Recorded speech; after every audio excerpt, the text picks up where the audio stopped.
Hello,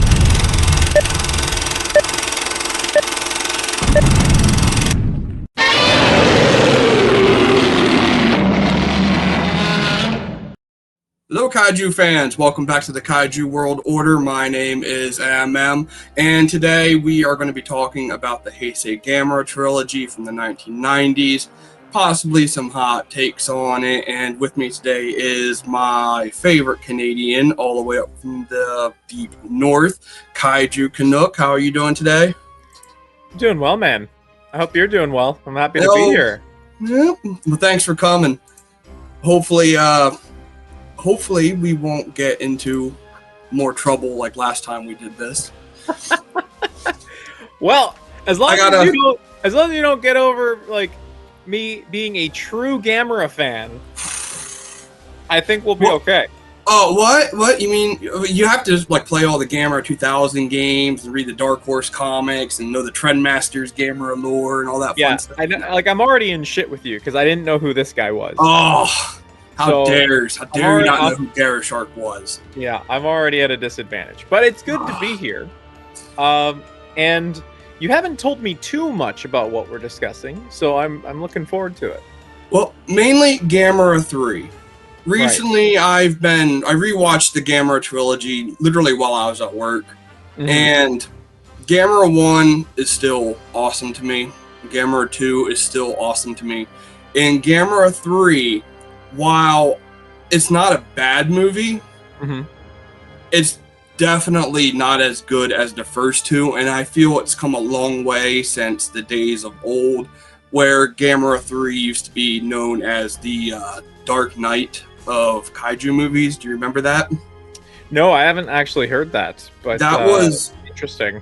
That might be from before your time a little bit. Yeah. So I don't know if you wanted to start maybe through like the first one and talk about it, but like my relationship with Gamera has been a little bit more like indirect than when compared to Godzilla. I saw the first movie when I think I was turning either 7 or 8 years old, and my dad gifted me 2 VHSs for my birthday. And one of them was a Godzilla movie, and I think it might have been Godzilla 2000. We went and saw it in theaters when it was here, but he got me the home release. But the other one was Gamera Guardian of the Universe. I still have it in my closet. It came on a white VHS tape. And I had never heard of Gamera. I sort of had an idea of it because my dad had mentioned to me that when he was growing up, one of the monster movies that played on Saturday mornings involved a giant turtle monster. But like that was sort of where it ended for me. And so like lo and behold, it's a white VHS tape, and it's like this big kaiju turtle. It's Gamera, Guardian of the Universe. And I remember just right away I went into my parents' room because they had the better TV in the house, and they were doing something, so they were sort of they allowed me to use their bedroom to watch the TV, and put it in, just watched it through, and it was like, this is so cool. How do you like it compared to the Godzilla movies you had saw at the time? It's a good question. I don't know what I thought at the time, because this is like 22 years ago, something like that. But like Gamera has a relationship with human children, so that was new to me. And then there was a lot more.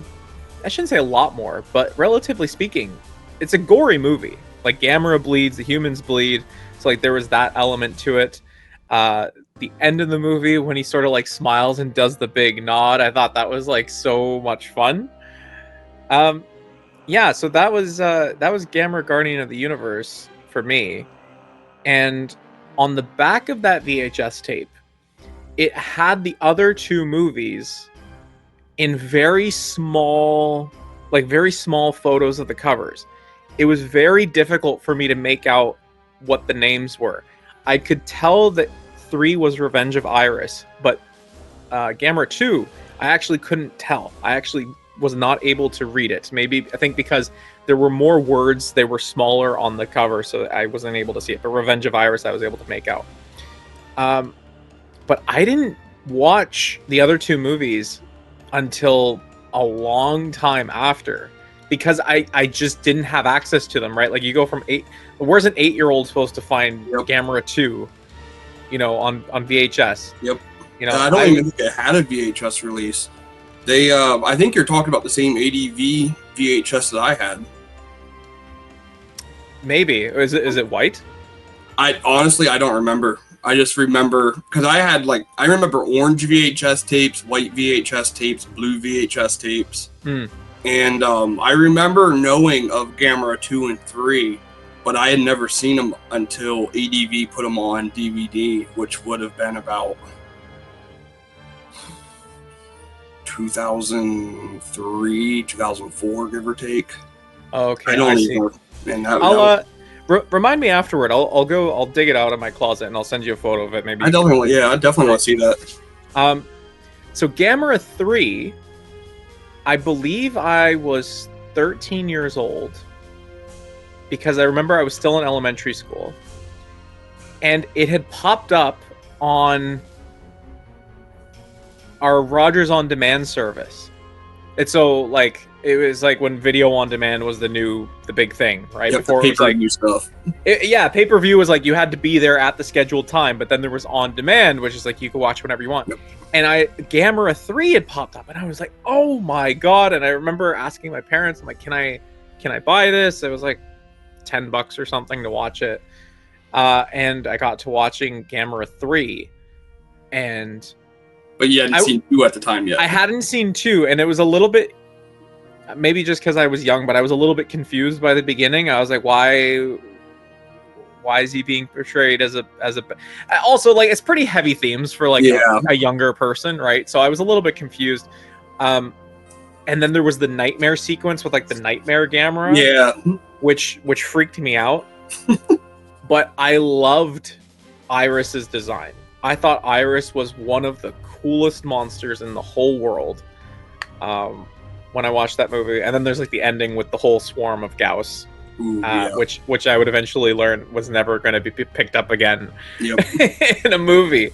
Well, there was that fan one, but like only 7 people in existence have seen it. Right. So that was Gamera 3, and then Gamera 2 I didn't see until I think I was an adult, when there was the Blu-ray 3-pack where I think it was Gamera 1 and 2 came on the same disc, and then Gamera 3 came separately. So that's the one that had the screwed up subtitles, I think.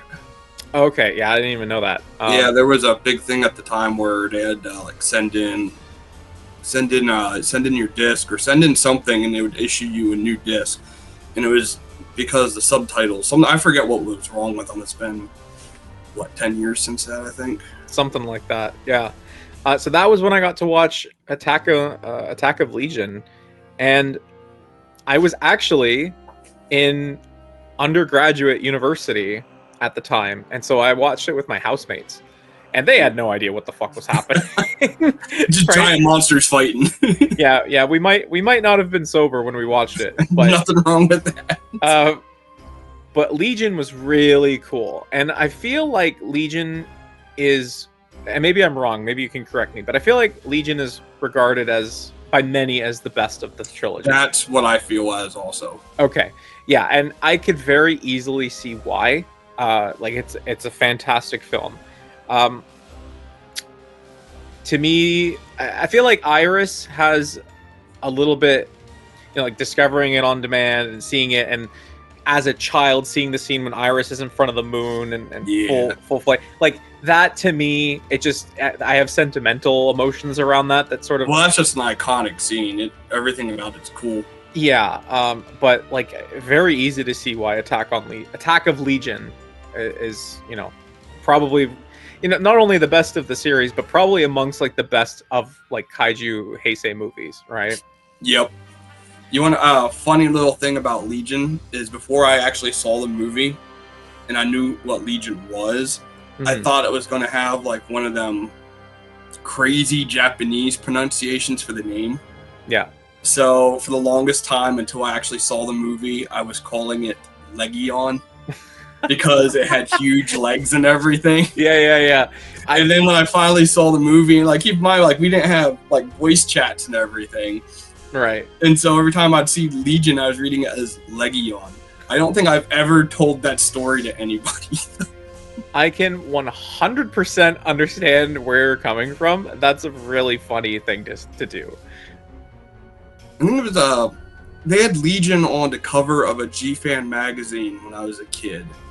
Mm-hmm. And I remember seeing it, and I had no idea what the monster was until I learned that there was a Gamera 2 and 3, which is after I saw the same VHS tape that you saw from Gamera Guardian the Universe. Mm-hmm. Mm-hmm. Yeah, I had seen... By the time I had seen Revenge of Iris, like... we had gotten like a high-speed computer and internet at some point, and so there was a point when I discovered who Legion was. Just didn't see it. Yeah, I just didn't watch it, and also it was I never got the sense of scale. Actually, I never understood that Legion was so much larger compared to Gamera. Probably one of the biggest kaiju there is now. She's got to be up there, right? Yeah, I mean, look at the Monster Arts figure. I think it is the biggest Monster Arts figure. So that says something. I'm still just waiting for a Gauss, though, man. I really want a Gauss. I feel like they're working their way backwards. Like they did Gamera 3, and then, well, no, they did. Did they do Iris first and then Gamera? Well, they did Gamera 99. They did do the Gameras originally. Then they reissued Gamera. They made the Decisive Battle version. Yeah, then I think they did Iris first, then they did the Gamera. And then Gamera 2, Decisive Battle, and then they announced Legion. So I wonder what the Decisive Battle Gamera 95 would be. Fight. It's a good question, but as soon as you see like Gamera 95 Decisive Battle version, then you know Gauss is coming. Yeah. So, like, I'm not picking up Legion because it's 800 Canadian dollars. Yeah, no. I actually did pick up Iris. I got a decent price on Iris, but the figure it just doesn't stay together. So I ended up selling it. Although, did you see the Flying Pose X Plus that got announced? I don't think so. I'll look that up. Oh man, if I find it easily, I'll send it to you. No price announced, but it's actually, so it's Iris in. Does Iris have a gender? I always knew Iris to be female, but maybe I'm wrong. I think it's kind of like a Destroya situation. It's an it. Okay. It doesn't really have, because remember that it's like a Gauss where they're asexual, right? Yeah. Yeah. Okay. So it's the scene of Iris landing from flight pose, like, and then with the legs coming down like spears. Yes. Is it Kyoto? Yeah. Yes. So it's gonna be a massive shelf hog, but like it looks really cool. I'm actually gonna see if I can find a photo of it to send you. If that's like the 30 centimeter line, that's probably going to be a solid $300-400. Yeah, probably. So back to what I was saying. I'm not picking up Legion. I had Iris, but I offloaded Iris because I just wasn't happy with the quality of the figure. But Gauss, I would love to have Gauss. No, would you want Super Gauss or Hyper Gauss? Yes. Just all the above. Yes, I'll take both. Okay, I found a photo of it. I'm sending it to you on Discord. All right, I'll look at it real quick. Just roll it up real quick. Oh, like that looks so great. Cool to me. Yeah, I don't know what scale, I don't know what size, I don't know what price. The top comment on the post is, "Dog, where the fuck would you put this?" That looks like it would be a nightmare on a shelf, and then God forbid it ever falls. Yeah, that's true. Anyway, so that's my relationship with the Gamera franchise. Godzilla was relatively easy because we had it was called Music World in the mall near my house growing up, and every 3 months or so, they would bring in a new Godzilla VHS, new Godzilla VHS, new Godzilla VHS. It was very easy to source that stuff. And then eventually, like the video rental places near me, they got the Millennium series movies. So I watched GMK and then Tokyo SOS. Those were my first two outside of Godzilla 2000 because I'd seen that in theaters. But those ones I had known about because I had access to the internet, but I never had access to see the movies, so I was able to see those. So Godzilla was actually relatively easy to track down, which is funny because there's so many more movies. Yep. But Gamera, I don't know if it's because it was difficult to find. I have there's only maybe four now if you want to count the Brave, but there's really only 4 Gamera movies that non-hardcore kaiju fans are really going to be excited about. Right. The whole rest of the Showa Gamera movies are, they're bad. They're straight up bad.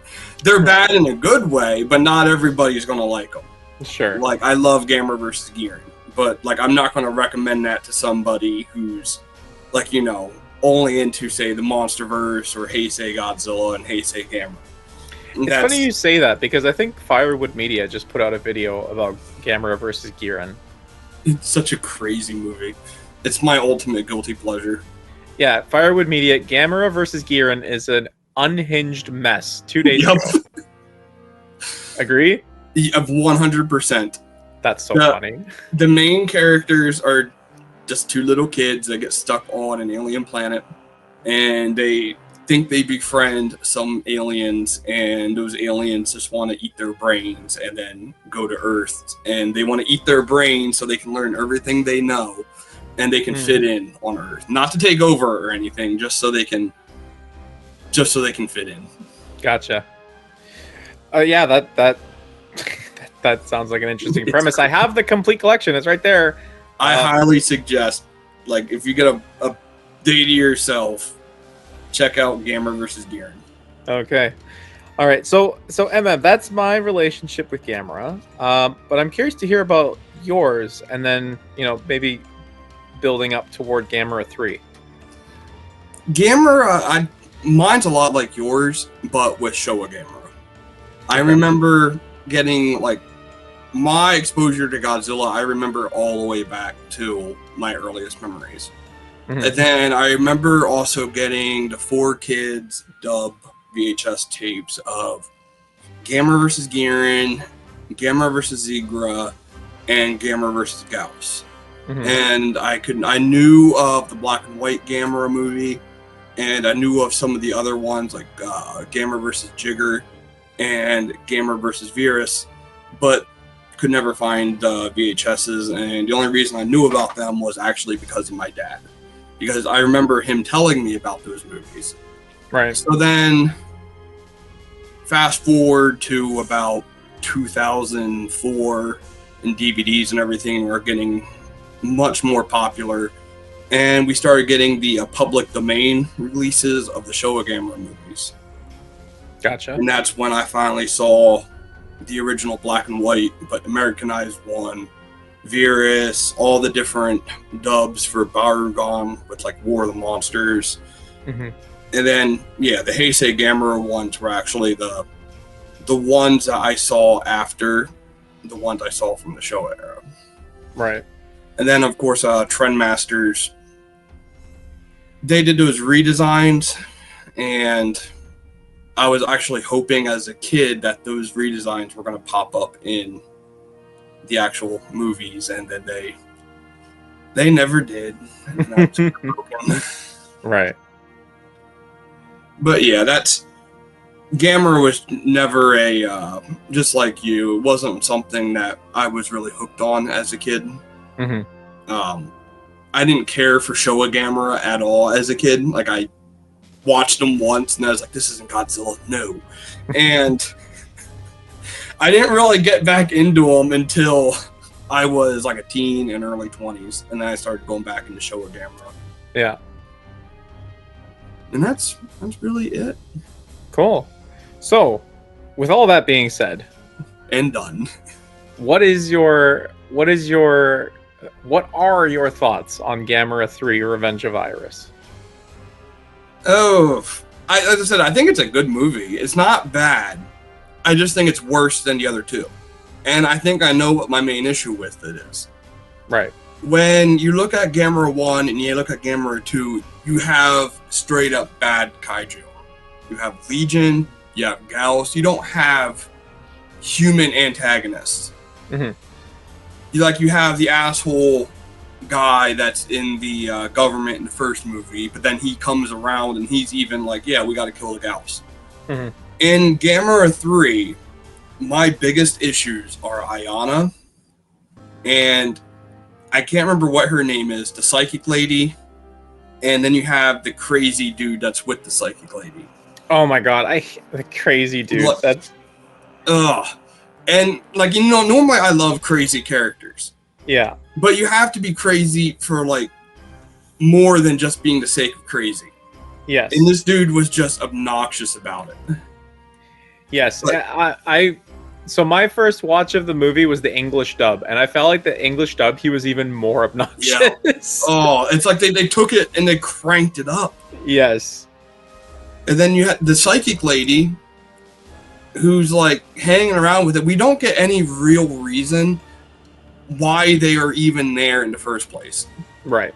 And like at the end of the movie, during the final battle, she takes the necklace from Ayana and it's like, now I'm going to join and I'm going to end this. And Iris is like, who are you? You're dead. Mm-hmm. Like that character was unneeded. The crazy guy was unneeded. They were just bad guys for the sake of being bad guys for the plot. Right. And then Ayana, this is where I had gotten into debates on Toho Kingdom about it.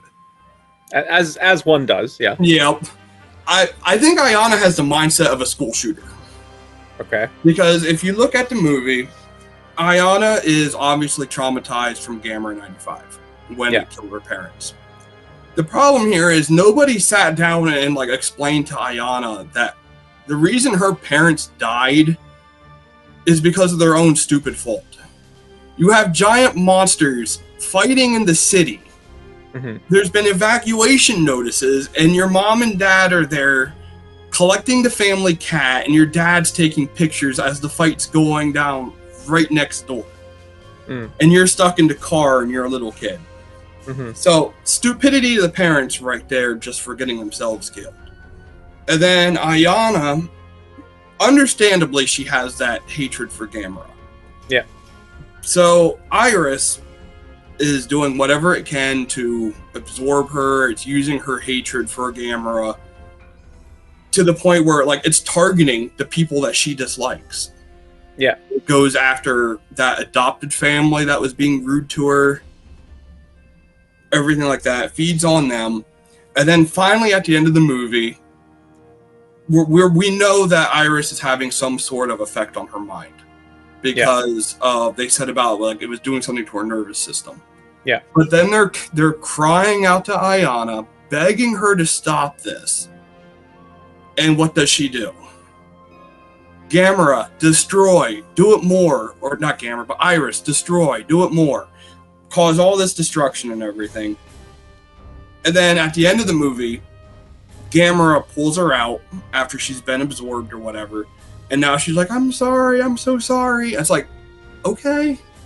But I'm pretty sure there should be some sort of repercussions for Ayana. Sure. Besides just going into like a mental therapist. Sure. So, okay, this is a really interesting conversation to have, actually. That's why it was a debate on TK. Yeah. So when you talk about Ayana as having the mentality of like a school shooter, is your issue? So let me start by saying, I can understand why your mind goes there. Is the issue you have with that you think that's like an ineffective trope or archetype? Is it that you feel like the movie glorifies that mentality? Like what is your issue with it? I don't feel like it glorifies it or anything. It's just what it is. like we don't get anything else from Ayana besides she's just angry at everything. Okay, so you think it's like just like very one-dimensional? Yes. Okay. It's very like, and she's positioned as the main bad guy of the movie until the very end.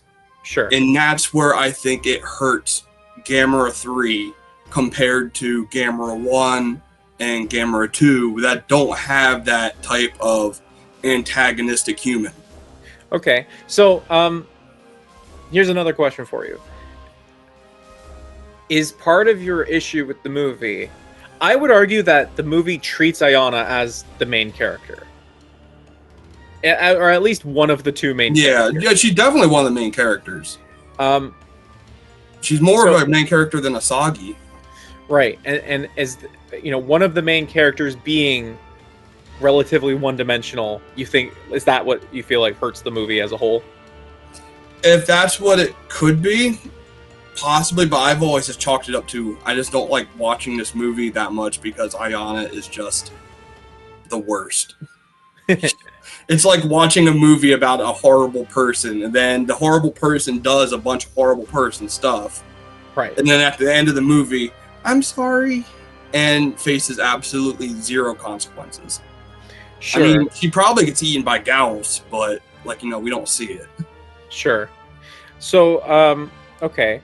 So next part, it's been a long time since I've watched the movie, and I should rewatch it. Was she was in the car when her parents got killed in the building? Yeah. Yeah, the nightmare scene was her nightmare. Right. And so nobody would have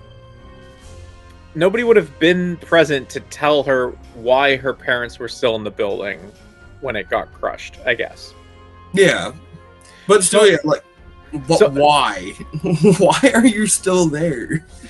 No, it's a fair question, but you know, in the mind of a child, yeah, you know, like, yeah, no, but I'm not saying like, you know, Ayana right after that incident, but when she's still like, you know, when they're having the conversations at school, and the I can't remember what the boy's name is, the one who's simping for Ayana. He tells her. That'd probably be his Reddit username, or like /simpin for Ayana. But he tells her, like, you know, if it wasn't for Gamera, Gauss would have eaten mankind, and the whole planet would be a Legion's nest. Yes. And then Ayana's like, I don't think you would talk like that if he smashed your house and killed your parents. And it's like, all right, well, why the fuck were your parents there? True. You don't stand on train tracks taking pictures of the train as it's coming at you. Yeah. So actually, fun story. So I have the book open, and Ayana's actress actually has top billing over Asagi's actress. I can believe that. So she's definitely like the movie's built around her. Sure. And because she's just a horrible person in general, like there's no redeeming value in her, I think. Like the whole right, and I get it, that's the concept of the movie where the like the vengeance and everything like that is just consumed her to the point where Iris is using it. But there's no hints of anything else there. Like, she's just a bitch. Like, every scene, she's a bitch. Yeah. Yeah. So, the way that I look at it, and I'm not saying this to win you over, I'm just saying, like, this no, you're not going to win me over. I'm pretty sure I might have heard this. To me, it's like the movie's tackling the idea of, like, the cycle of hatred. Right? Like, this wound has been inflicted on Ayana, and she spends her whole life, like, so angry, like, so full of hate.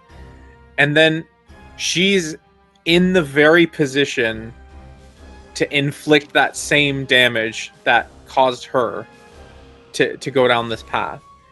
And this is where I will agree with you on one thing. I do believe that the movie, what it tries to do is to have a moment where Ayana realizes this, but I don't think it it resolves it in a compelling way. I don't think it doesn't resolve it at all. It doesn't come through in a very convincing way, right?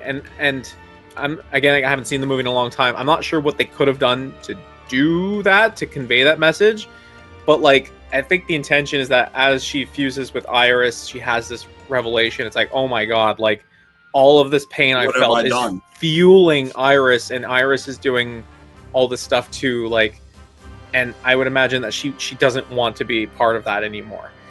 I don't know how they would have done a better job conveying that. I think she should have died. Like, I'm not saying that as like a hater of Ayana.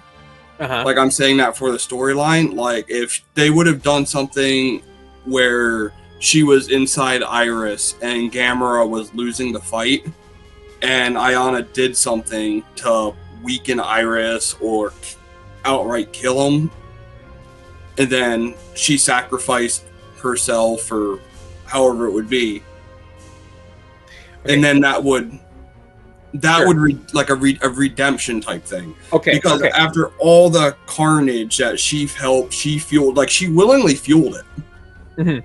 Okay, I'm gonna disagree with you. I think you can't do that. It's my show. It's illegal. I think it's a more compelling end of the story to say that the way you break the cycle is not to end it with death, but for her to be. So what you're saying is that Ayana redeems herself through her own sacrifice, so that would be the only way I would be okay with the way it ended. I think it's a more powerful thing for Gamera, who has been on the receiving end of this hatred, to be the one to say, I'm still going to save you because that's what I'm supposed to do. And I think that's the thing that maybe convinces her that, like, no, like Gamera's not this big evil monster, and this cycle needs to end.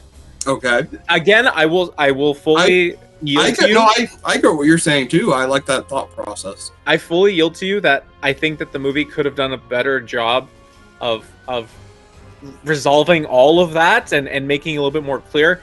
Maybe it's just a limitation of the filmmakers at the time.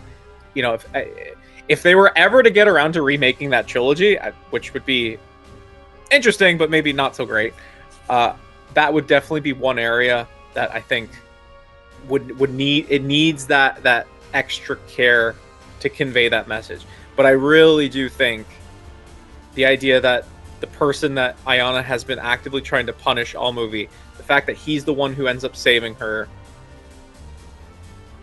I find that very satisfying from it. Yes, it's poetic. So let me ask you this. I agree with everything you said right there. Mm-hmm. I don't agree with it being better than Ayana killing her, like sacrificing herself. Sure. But all right, let's go with the ending that we got. Yeah. Would Ayana be in trouble? Like from a legal standpoint, societal standpoint. This is where the conversation on why I view her like a school shooter.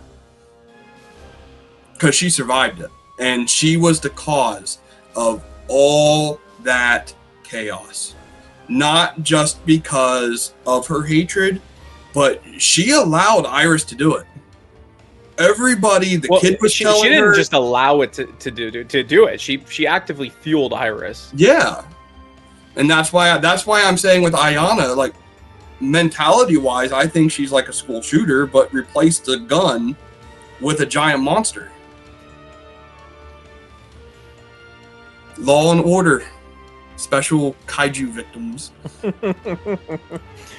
Oh, what a See, this was the discussion that was going on Toho Kingdom at the time. Okay, would she be held liable? Should she be held liable? Probably. Will she be held liable? I'm not a lawyer, but you need evidence, and I don't know what evidence exists when Iris gets blown up, and also nobody can prove that she directly, unless she just fully admits it, which she might. So let's take the legality out of it. From a moral perspective, she should be held accountable because, like, yeah, you fueled a giant monster and sort of directed it to attack people that you were inconvenienced by. This is why I think the ending of her sacrificing herself would have been better. Because while I agree with the storyline of what you're talking about and the poetic justice of Gamera saving her, yeah, but from every other standpoint besides storytelling, it's super unrealistic. Like, she just killed thousands of people, not by her own hands, but by her own emotions. Right. And that's where I get it from. I don't like Ayana. I don't know if you're meant to like Ayana. I feel like, or pity her. Like, I don't pity Ayana. No, you don't. I mean, I kind of pity her. I pity that she got sent to live with her aunt, and then the aunt was like, I don't know why she can't change her name to our last name. It's like, she's not fucking 2. Right. So I'm gonna make a comparison here, and some people are not gonna like this comparison. Oh, wait, hold on. Let me get the. Have you played The Last of Us Part 2? I have not. Do you know anything about Last of Us Part 2? I know they fight fungus monsters. Okay, so you know nothing about Last of Us Part 2. Okay. Nope, but I don't care about spoilers for it. Okay, so Last of Us Part 2 is a story about revenge. And it really, I would say the main theme is the quote, when you actively seek revenge, you need to dig 2 graves. The idea being that you will seek retribution against the person who has wronged you, but you'll lose yourself in the process. Throughout the course of The Last of Us Part 2, the video game, not the TV show, you are playing as this character that you've come to love through the first game, who is making all the wrong decisions. She is driven by feelings of hatred and revenge, and she wants retribution. And in doing so, like, she is hurting people, she is hurting herself, she's hurting the people that she cares about. You actively want her to stop, but the game forces you to keep going. The reason I'm bringing this up is I feel like the main character of that game is similar to Ayana in the sense that as you're watching it, you're rooting for Ayana to stop. You don't want her to see her goals through. Like, you're rooting for her to stop, to realize what she's doing. And you're supposed to get that payoff at the end of the movie. The execution leaves something to be desired. But Ayana is not a traditional main character, because the traditional main character is somebody that you root for, you're advocating for. They have to go against the odds to overcome some big threat or big challenge, something like that. Ayana's the main character that you root for her by wanting her to stop. You know that she's wrong, and it's a very different approach to storytelling than we're used to seeing, and certainly in the kaiju medium. Like, we don't really see stories told like Ayana's story. So I think that approach can work, and I think it does lead to a compelling watch for some folks. Yourself and others might not be included amongst that. Oh, no, I'm not saying the movie's not I can watch Gamera 3 and I will enjoy it. Right, but you see Ayana as like a school shooter type person. Yeah, I don't like Ayana as a character, but there's other stuff in that movie though that I do like. Like, I like Asagi, I like the detective dude, the Simpin kid. He's a better heroic character than Ayana and everything. Yeah. And I think it's just Ayana and those two, whatever their specific roles are supposed to be, the resident psychic lady that was described by the dude from Gamera 1. Yeah. Yeah. Like, so they hold it back for me. Right. So, okay. So let's just for a moment say that everybody's impression of the movie is similar to yours. That Ayana is not very likable, right? Just for the sake of conversation, because it makes it easier than saying like everyone else is right and you're wrong. Yeah. Okay, so let's just say that for the sake of argument. I think that there's a way to tell Ayana's story such that you are rooting for her to stop. Like you understand her pain. You see that there's a maybe it's that she's just cartoonishly evil. Maybe that's what it is. Like there's no essence of humanity in her. It's just rage. Yeah, that's my issue with her. Like there's no fun, and like her rage isn't even entertaining. Mm-hmm. Like you look at like other angry characters in a movie, and the movie focuses on those characters. Even as they're doing horrible things, they're entertaining about it. Mm-hmm. Ayana is just, she's flat, mm-hmm. and she's boring.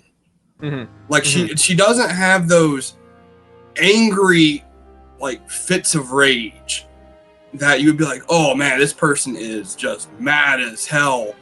I hope they don't hurt this person. She doesn't have any of that. She's PMSing hardcore, and Iris is just taking it out on everyone for her. And it just makes her, she's bland. She's bland and she's boring. And as I said, the whole ending gives me school shooter vibes. Yeah. Do you think that what might have made her a more compelling character, maybe in complement to Asagi, is if her and Asagi were actually like friends throughout the course of the movie, but whenever Ayana is off screen, like she's doing her, her brooding and all that shit, but when she's with Asagi, like everything seems okay. Maybe Asagi's like, her one light in all of it. Yeah, like anything like that. And then have like this emotional climax near the end where Asagi's like, wait, you're the one driving this whole thing? Yeah. Like that would have been so much better. Yeah, I could see that. Like just give little hints that build up to this reveal that Ayana is the one that's doing this. Like they could have just kept the original opening with the Nightmare Gamera just so the audience knows. And then you're just telling the story of Asagi being friends with a person that's just bad. Yeah, I still think that the movie focusing on Ayana as the protagonist, I still like that approach. I just, like, to your point, I think that they could have added a little bit more dimension to her character.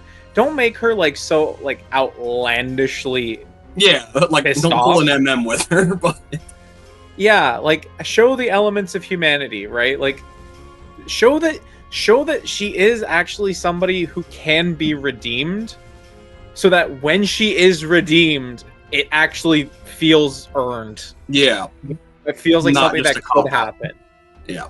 Yeah. So I could definitely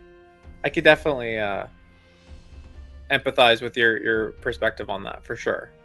I also can't help but wonder what Gamera 3 would have been like if they didn't pull away from the whole Aqua basis of it. Did you know about that?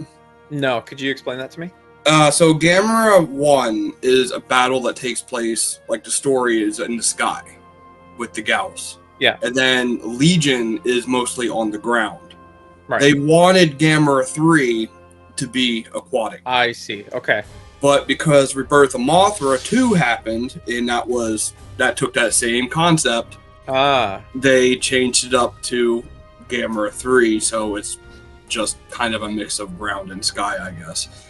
But very, very curious on what that would have been like if they would have kept... I don't know if Iris would have been aquatic, or if they would have brought back, say, Zigra or Virus.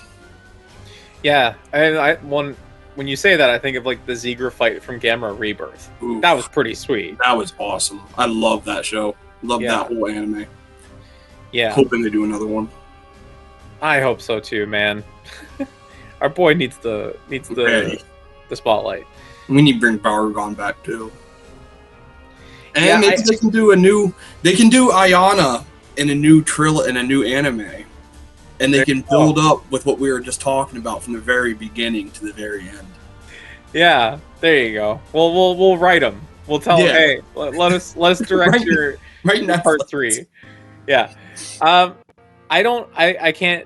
can't really see how the aquatic environment like changes their inability to capture Ayana's character I just wonder what it would be like for the movie. Yeah, I mean, the aquatic what if is a fun thing to think about. Like I like Iris's design, tentacles, squid-like. Seems like it would be very aquatic. If you look at the Gamera, like there was the graveyard of Gameras. Yes. Someone had brought this up on TK before. I think it was TK. It might have actually been Tomzilla, Kaiju Topia. Oh yeah. I might have been him. I'm going off of memory here. They did like a little in-depth look into Iris, and Iris doesn't just have like the biology of a Gauss, but if you look at the back, it has Gamera's shell. He has Gamera-style jet propulsion, and he clearly has an origin that's tied not just with Gamera and the Gauss, but not just with Gauss, but also with you know what I'm saying right there. Yeah. But there's a possibility that Iris was also a Gamera, a proto-Gamera that was designed to possibly handle the Gauss and failed or whatever. But that was something I'd always thought was neat, and it seems like it could tie into the original idea for the aquatic storyline of Gamera 3. Yeah, no, that's really cool. I hadn't really thought about that. I will say though that like Gamera's origin, I could see how you could have a lot of fun with that backstory and how you could interpret it in different ways. You could set up different plot lines. What a very versatile kaiju. I'd say he's only second to Godzilla, because Gamera is always like he's always the good guy.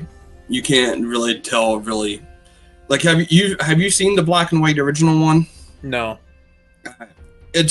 I'm going to tell you, it's okay, but it's very, very clearly it's just Godzilla but with a turtle. Okay. That's all it is. Right.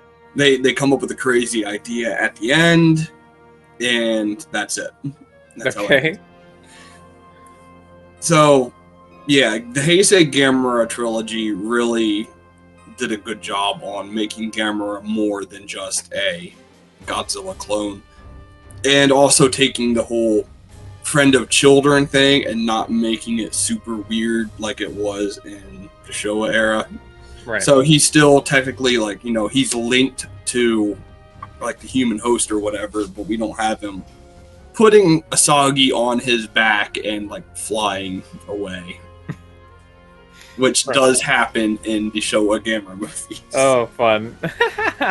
Yeah, the Showa ones get very crazy, very weird, and I'm actually glad they got away from that. And then I think Rebirth was a really good mixture of both.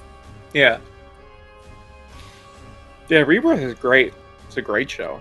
I know they re-edited it and repieced it together to air on Japanese television, and apparently it's performing pretty well. I'm hoping that means we'll get a season 2. Or at the very least, like a TV movie to wrap it up. That would be cool. I've told you that I have a conspiracy theory that Godzilla vs. Gamera is on the horizon, haven't you? Or haven't I? I think you've mentioned it to me, yeah. With Sony wanting to buy Kadokawa, and then Gamera has been popping up in Battle Line, Yes. The movie monster series with all the Gamera kaiju. I would not be surprised if Toho's already talking to Sony about, if you buy Katakawa, let us get Gamera. Imagine he shows up in Supernova. Oh, that would be hilarious. No, don't say that right now, man. Somebody's going to hear that, and then a certain channel is going to make a video on it with a clickbait bullshit thumbnail. I have no idea who you're referring to, MM. Yeah, I better not say their name. They might get mad and send a fan or two to my Discord. Yeah, you've only mentioned it 1,200 times. What's 1,201? They've got an anatomical breakdown of Iris here. Trying to see if there's anything here that might indicate origins. So it does say possibly a subspecies of Gauss incorporating genes of other organisms. Well, there was we know it had similar DNA to the Gauss, because they call Iris a Gauss mutation throughout the movie. Yes. And it does that whole thing that the Gauss can also do with the asexual reproduction. Yes. So, does that mean if Iris would have beat Gamera, does that mean Iris then would start, making an army of mini Iris? And would Ayana be controlling them like some sort of hive mind?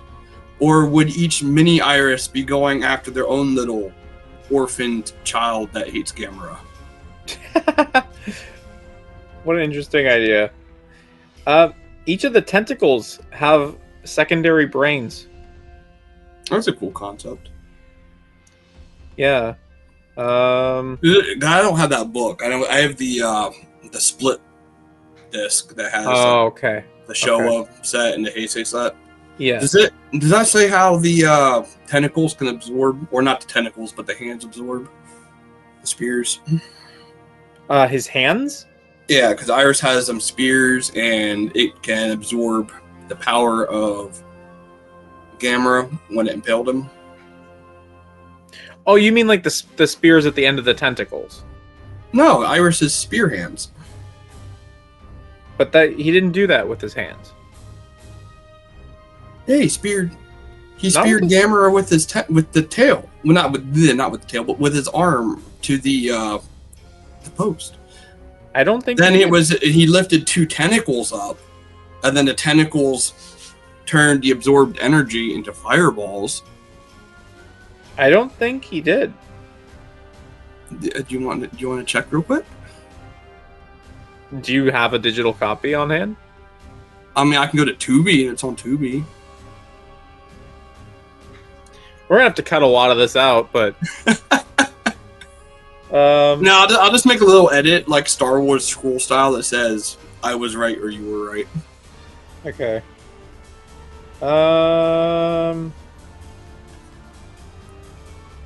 Ultrasonic scalpel beam can pierce Gamera's shell.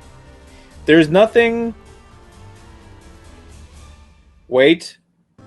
Spear absorber extends into a spear for impalement and fluid draining. Yes. Yes, MM is correct. What do you know? The Monster Master was right. Yeah. I don't know what I was thinking, challenging the Master of Monsters. Clearly, I hate myself. Peasants up in Canada. There's a Legion diagram too. That's pretty cool. You ever see the blueprint of the suit on how the guys sit in the Legion costume? No. Oh, it's crazy. Like one guy stands up, and then there's another person, almost like crab walking behind him. So it's two people. Yeah. That's hilarious. But it's not like party horse style, like KAIJU Ghidorah. Yeah.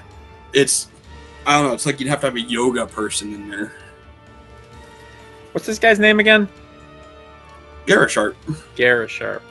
There's also another one. I can't remember its name, but it looks like a mushroom. And it's not Matango. No, it's not Matango. I was just saying that to piss you off. Cool. So, in wrapping things up, have you said all your piece around Gamera 3? Yeah, pretty much. Do you have more? Pretty no, much. Like, not offhand. I don't. I just wanted to talk about Ayana and those two annoying people. Sure. Yeah, the two annoying people. The two annoying people. I feel like you're right. Like they don't really advance the plot. They're also comedically evil. But there's no point in there, and that's my big issue with them. Yeah. No, I agree with you there. Like, I don't know, like, when the guy gets killed, he's like, "Ooh, this is so scary." It's like, fucking take 2 steps to the side. Yes. Jesus Christ. Yeah, he was not the smartest supervillain in the world. But yeah, I think that should call it a record session. I don't think I do much editing on this. That looks like about it. So until next time, Kaiju fans, peace out. Kaiju CANUCK, thanks for joining us. Thanks for having me. Take care, everybody. Anytime. Zilla says you should like and subscribe.